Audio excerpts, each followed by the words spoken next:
நம்ம இப்ப பார்க்க இருக்கிறது செம்புத்தியம்மன் கோயில். செம்புத்தியம்மன் அப்படின்றது நாளடைவில் நழுவிதான் உங்களுக்கு செம்பியம் அப்படிங்கன்னு இப்ப அழைக்கப்படுது. இந்த செம்பியம் அப்படிங்கிற இந்த இடம் எங்க இருக்குன்னா உங்களுக்கு பெரம்பூர் காந்தி சேலை ஸ்டாப்னு சொல்லலாம்.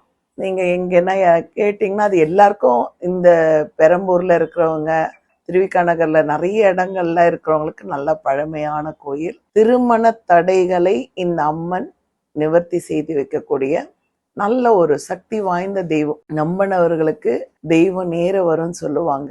அந்த மாதிரியான இந்த அம்மன் நேரடியாக பேசக்கூடிய ஒரு மகா சக்தி வாய்ந்த அம்மன். எப்படின்னா ஒரு திருமணம் 27-28 வயசு ஆயிடுச்சு. இப்போ ஒரு 60 ஆண்டுகளுக்கு முன்னாடி இன்னைக்கு நடந்தது நான் சொல்லலை. இப்ப நிறைய பிள்ளைங்களுக்கு 35 வயசாயும் 40 வயசாயெல்லாம் திருமணம் ஆகாம இருக்கு. நான் அதை சொல்லலை.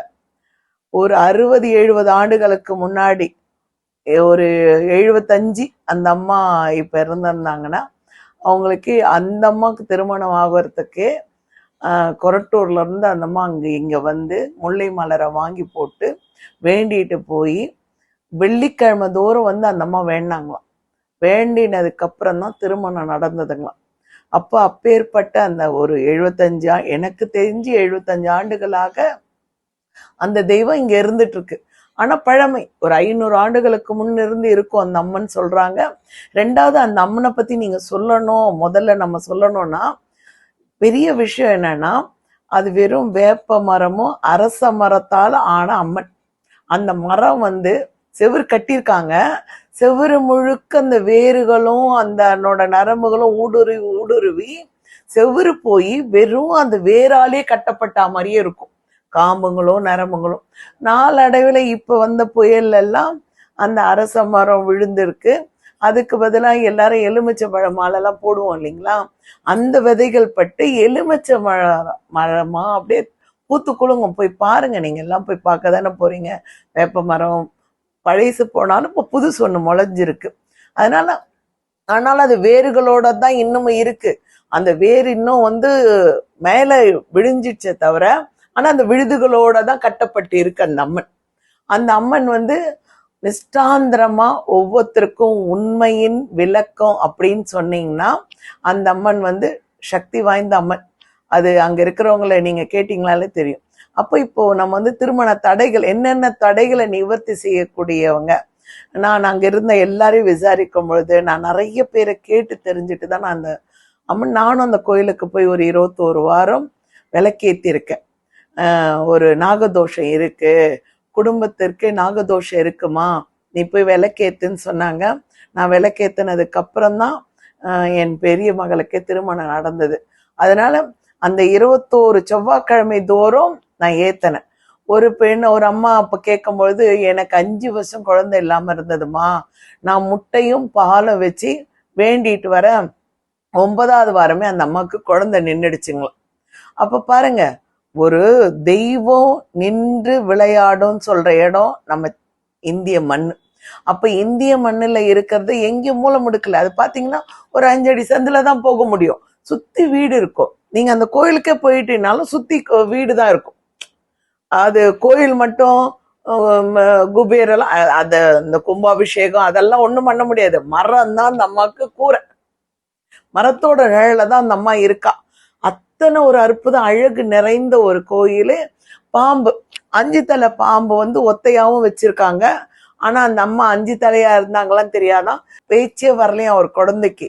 பேச்சு வரணும்னு போய் கேட்கும் பொழுது அந்த அம்மன் நாக வடிவுல, உடம்பு நாக வடிவுல இருந்ததுங்களாம். பார்க்கலையும் அவங்க.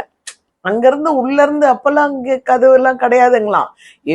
எப்போ ஒரு 60-50 ஆண்டுகளுக்கு முன்னாடி அந்த அம்மன் என்னம்மா உனக்கு பாப்பா பேச்சு வரலையா அப்படின்னு கேட்டுட்டு இப்படி தட்டி கொடுத்தாங்களாம்.